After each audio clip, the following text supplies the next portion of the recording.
Welcome everyone. What is the significance of 60th birthday in a man's life? So if you look at it here in India, it is kind of a very big thing. 60th birthday means kids all would arrange a kind of a remarry of their parents. Children would arrange the festival for the marriage, and there'll be a very big get together. So we want to explore what is the science behind it or the spiritual aspects behind it. So that's what we're going to talk about today, and that's one of the standard question in our community. People keep asking what is the right procedure. Is it the starting of the 60th year or the ending of the 60th year or in between?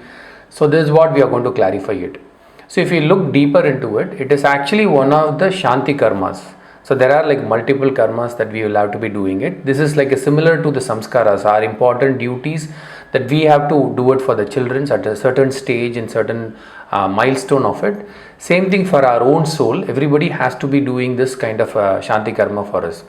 So first of all, why it is 60 years? So if you look at it, when the time you are born, if you take a snapshot of the celestial bodies around your head at that time, all the planetary positions, they say that in around 60 years, the same kind of configuration or same kind of energy would repeat in a person's life.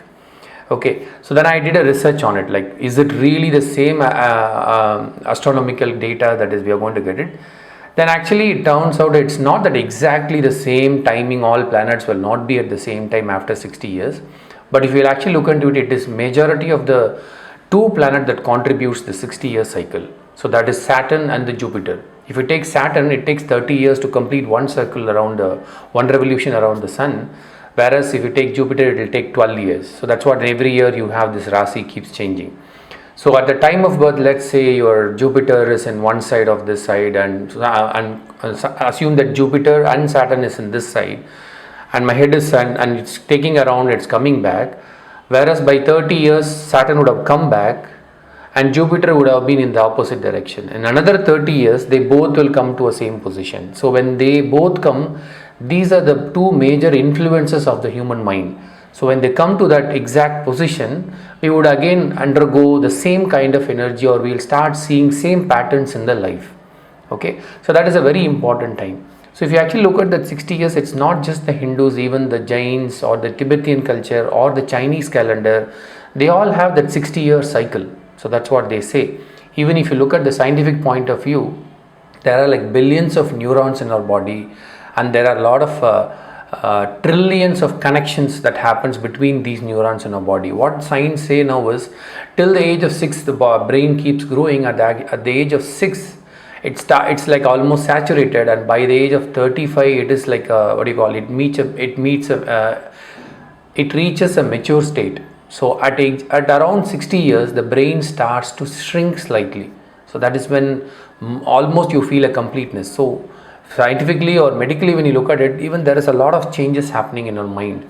So our ancestors were able to identify these age or milestone where we can do certain rituals to compensate that, or maybe the rituals are nothing but certain therapies, or you can think like a healing therapies or a medical therapies or something like a psychological therapy. They all add it in such a way where it sounds like a spiritual practice. It gives you a good feeling. Apart from that, there is always a certain time in our life where there are certain time the energy goes up or things come down, and there are some time where you can actually go ahead and make those corrections in your life.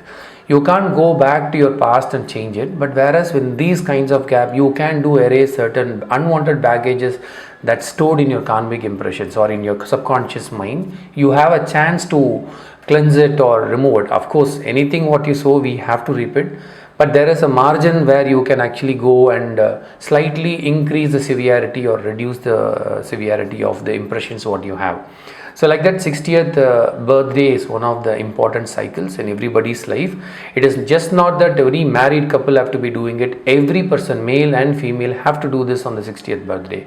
But if you look a lot more deeper into it, it is just not that 60. If you actually look at that, they call it a Shatyabda Purti. It's a Sanskrit word. It's nothing but completion of 60 years. That's all they meant by that. But before doing that, it is not that celebration. It is before 1 year, they will be doing a Ugra Radha Shanti. So that is one of the Shanti karmas. So not only that, there are a lot of Shanti karmas like Vijayarada Shanti or Bhimarada Shanti, or there is a Shatabhishekam, Purnabhishekam, Kanagabhishekam. Like that, at every milestone, they have marked certain things. But what happened in the practice here is, from that 60 people take that as one of the milestones, 60, 70, 80, like that they are doing it. But actually you have to do two things. One, first is you have to do the Shanti part of it, and next is the Kranti part of it. The Shanti part is more like the subsiding the soul, that anger, that quest why the soul takes this body, that there is always a struggle inside the soul that's trying to liberate from this cycle of birth and death. You have to Shanti that. You have to first subsidize that. For that, they have given a number of rituals. What they do is that Dhanvantri Homa for health, and Mrityunjaya Homa for longevity, and there is a lot of Navagraha Homa. So many homas they do, all these rituals, so that you can subsidize this energy and keep it at peace. Then after that, then comes the celebration. So that's what they do as a Shashti Abda Buddhi. So that is the practice that they will be doing it. First is important is Ugrada Shanti. You have to do this ritual, and then followed by the coming year 60th year completion of, you can do the celebration part of it. This marriage and all other things were added later to make it more like fun and make it like all the people can come together. But apart from the Shanti and the Kranti, the third important thing people have to do that day, people who are undergoing that 60th cycle of their life, they have to engage in a lot of kind of donation, danas. So according to their capacity and according to their will, it's a time for them to offload it. It is like a milestone in one's life. An average life expectancy or spiritual calendar, our Shastras or script says that we can live up to 120 years, like a complete cycle of a human. But 60 marks like you have completed a half cycle where you have devoted your first half of your life for your family or self belongingness, or your kind of securing the future, materialistic goals, establishment, all these things. But after 60, it marks as your second wave of in your life, where you will be focusing towards your spiritual aspects, your social presence of your life, where you're there. So that's why they made it like a marriage, remarry again the same person. Why they do it is like it's like more like a benchmark, telling them like, hey, now all the pleasure and the materialistic part of your life is complete. You've come halfway of your life. Now the next halfway is all about divinity, inculcating the divine qualities, getting into celibacy practice and spiritual part of it. So that's like bringing in fun. And the ritual is it's well designed. If you actually look at it, they established 64 kalashas, which invokes all the divine energy that needs to create a life, and they try to show gratitude to them, and they do various homas where different kinds of herbs and chantings, all these things, where you inhale and you are in that energy, your aura, all your things get cleansed. And you have that. Then they do a spiritual bathing, they call Ganga Snana, a lot of different kinds of snana. They add gold, silver, mirror, sand, corrosion, so many materials are there. We are not going to go into detail about the rituals. So they do all the take bath, and it's kind of it's like rejuvenating their soul. So that's after that they do in a different year according to the cycle. So that's the secret of this 60th birthday, and it is a very important, and we should not forget that it is not just 60th year. The cycle is very big actually. From the time when you're born, they do this Ayush Homa, and then slowly when you reach the 9th year, it's called Rubicon, which is the Anthroposophy philosophy. It's another important time in your life where children's blueprint of your thought process is already set. You can't change beyond that. Then there is an 18th lunar node at 18 years. Then there is another realization of time where you will be asking about your existence around 30 to 35 to 37 years. So these are very important phases in your life, and there is again 55. Like that, it keeps on going. These are some of the gaps, or these are some of the time you will have to spend some time for yourself, for your inner growth. If you actually look at it, this and the brain development has a lot of coincidence. Though today we don't have enough data to correctly connect the dots with scientific data, but it actually coincides with the brain development or the philosophical outlines that we have read it, and also the spiritual angle of it. So that's all I want to share, the meaning behind the 60th year, why it is so important.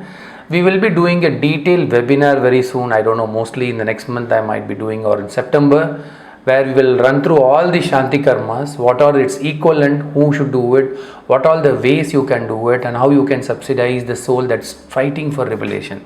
So that's all I have for now, and thank you, and I'll be meeting you in another interesting topic based on the topics.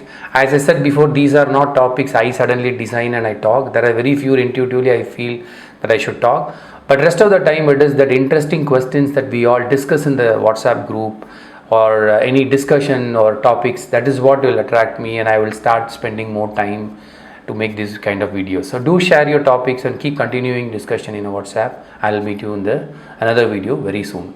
Thank you.